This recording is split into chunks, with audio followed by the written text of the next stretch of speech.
Welcome back to the channel. Another unboxing. I got another CD through the mail today, so we'll do this, and then I've got 5 more scores that I own from composers that I only have 1 score for. So we'll do those, or no, there's 6 actually. Anyway, let's do this. This came today from Music Magpie here in the UK.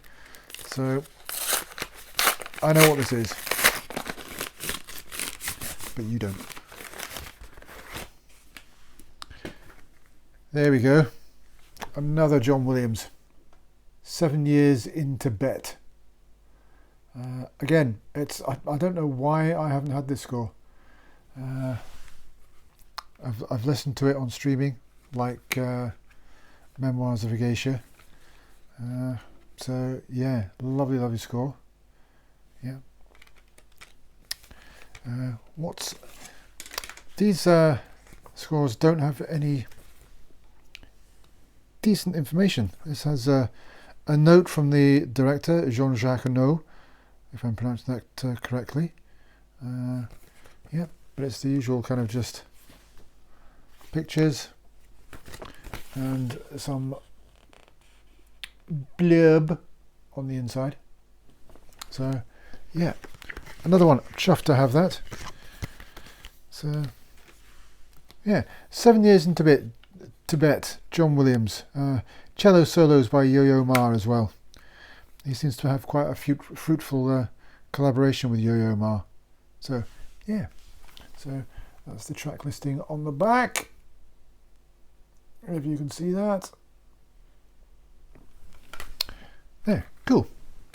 Now, okay, 6 composers I only have 1 score for. I did 5 the other week there, but these are 6 more that I've dug out.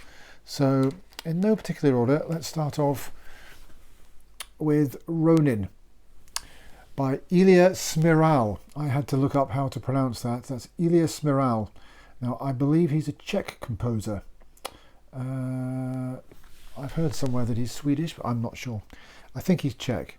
But I love the film Ronin. If you haven't seen the film Ronin, great film. It's got 2 fantastic car chases in it. If you like car chases, Ronin is a car chase film.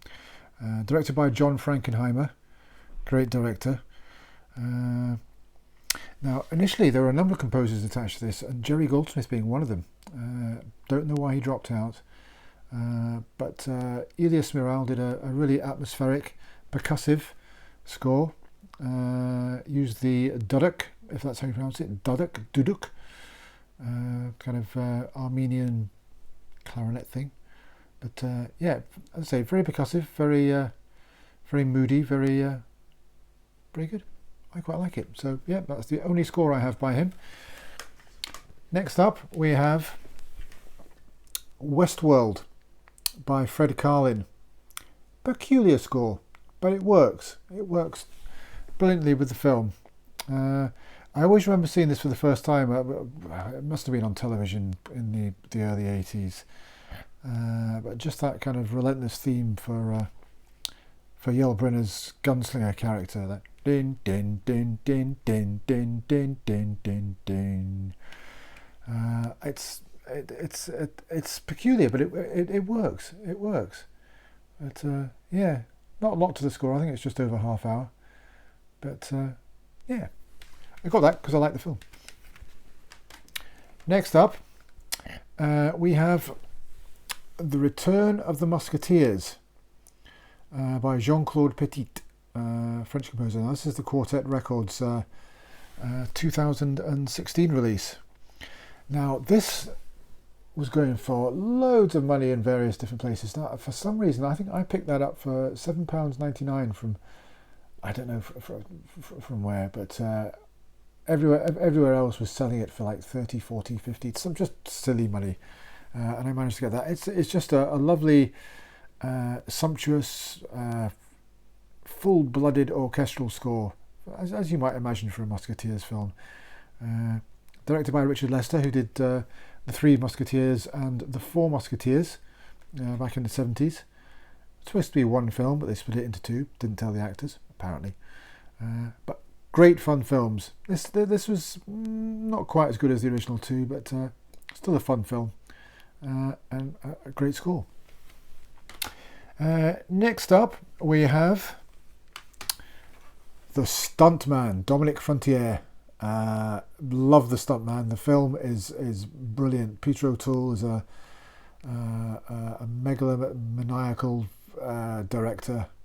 Steve Railsback as a criminal on the run who seeks refuge on the set, and it's too complicated to explain, but it's full of stunning stunt sequences, as you might imagine for a film called The Stuntman, and a great fun score by Dominic Frontier, which is just based around one theme, but it's given various different connotations throughout the score.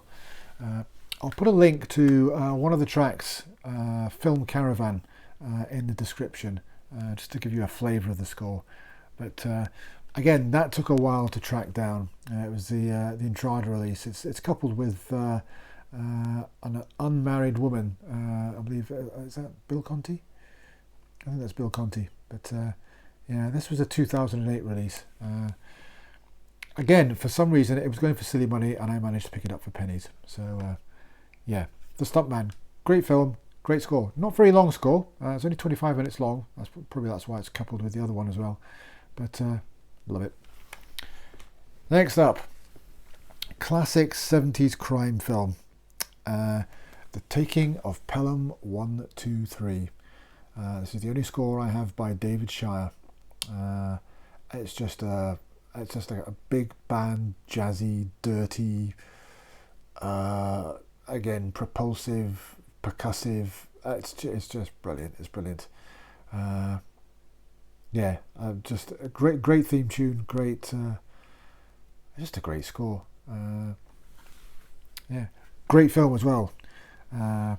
Quite violent, quite dark, but also very, very witty and funny as well in places. It's got a good sense of humour, this film, and it's 10 times better than Tony Scott's remake. I love Tony Scott, and I quite enjoyed the film, but this is the real deal. So see the film, get the score. I believe you can get it from Quartet on LP and on CD. This isn't the Quartet one. This is Retrograde Records, but still great stuff. What else have we got? And finally, where is it? There we go. Finally, a bit of a travesty, but this is the only score I have by George Fenton, and it's Memphis Belle. And it's the kind of war film score that they don't really do anymore, because war films have changed the way they portray war. They're very serious, very, probably rightly so. But this is just an old-fashioned, large-scale orchestral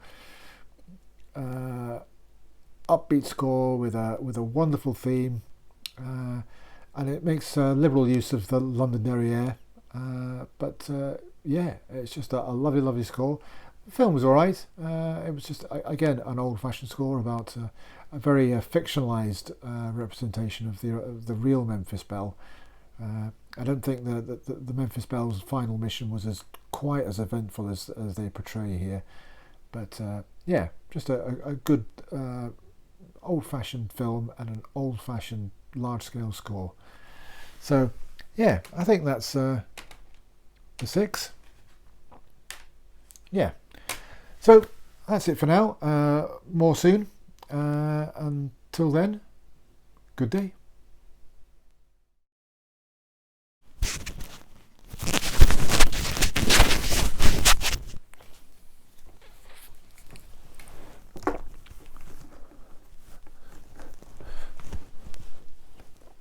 Replicants here.